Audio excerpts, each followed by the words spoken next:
today we have All-American Mark Bavaro as well as NFL Pro Bowler. Thank you for your time today. My pleasure. All right, starting with your recruiting process, what's ultimately stood out about Notre Dame that made you want to come here?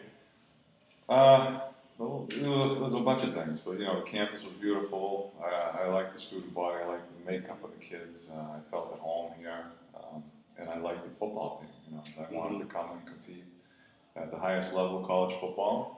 So Notre Dame at that time was the place to come. Yeah. Once you're on campus, what was your favorite non-football aspect about Notre Dame?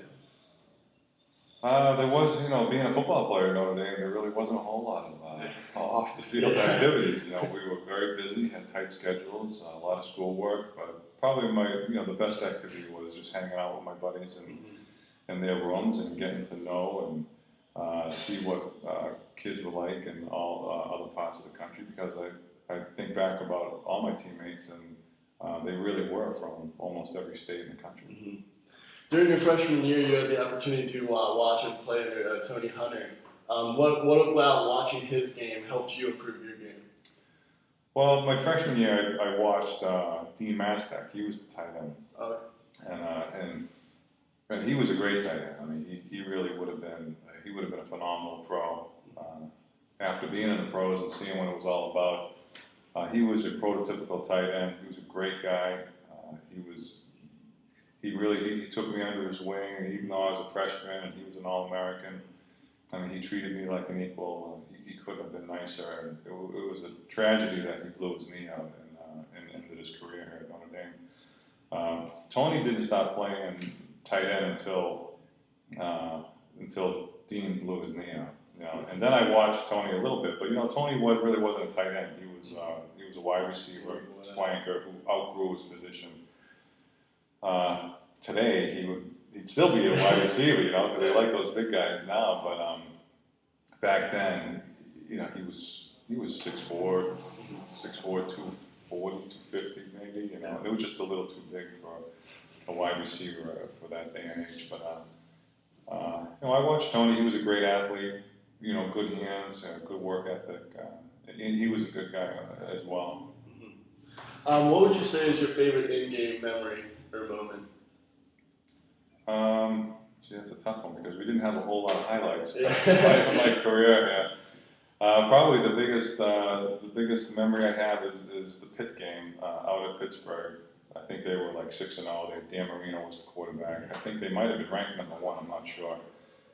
We went out, not being anything of significance as a team, and we went out and beat them in their home field. I didn't play. I was a sophomore. So I just watched it from the sideline, but coming back home after the game, coming on the buses down Notre Dame Avenue, the whole student body was out cheering. It was really wild, and it was something I hadn't experienced since then, and before that, and it wasn't anything we experienced at Notre Dame afterwards. Yeah. That was our biggest victory, yeah. and it was quite a game. It was great. I just wish I had been involved in actual playing of it. Yeah, definitely. You played your time under Jerry Faust. Are there any glaring similarities or differences you've seen between Coach Faust and Coach Weiss? Not really. I mean, they're two totally different guys. Styles. It's two totally different teams. It's two totally different eras. I mean, you really can't compare one with the other. Jerry was a great guy. He was a good man. We didn't have the success that we wanted, but you can't blame that all on Faust. Some of that goes to the coaching staff, and of course, a whole lot of it goes to the players. We were the ones out on the field actually playing the game, and you would think that if we were that good, as we thought we were, we would have had more success regardless of the coaches. Definitely. Being someone who obviously played tight end at a very high level, what are your opinions on our current tight end, Kyle Rudolph? Well, I think he's great. I really haven't seen him that much. This is the first time I've really seen him.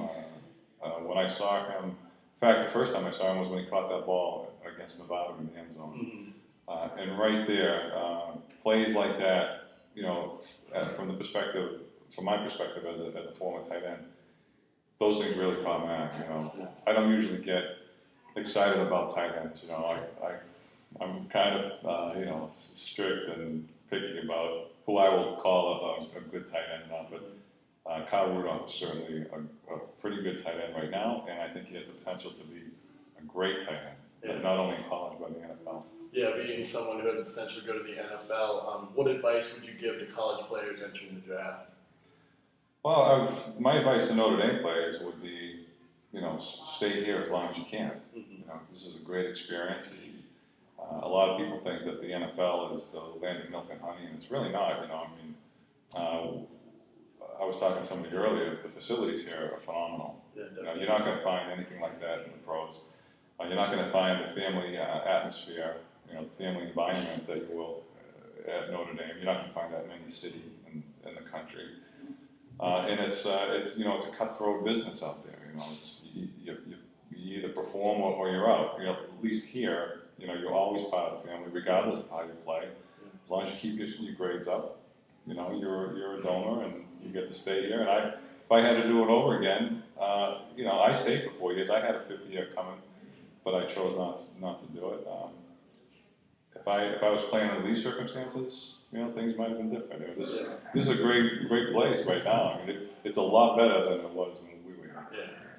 I think alumni and fans are interested in what players do after their careers. What kind of stuff are you involved in today? I'm not your typical Notre Dame player because I wasn't quite as driven academically or ambitious-wise that a lot of my teammates were. Most of my teammates have gone on to have very successful careers in various different fields. I was basically a football player. I came here to play football. I didn't really come here to get the great education, although I received it.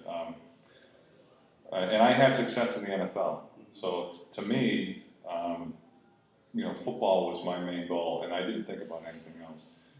So I played for about 10 years in the NFL, and when it was all over, I really hadn't planned for anything beyond football. I didn't have a plan B. So I just kind of bounced around for many years.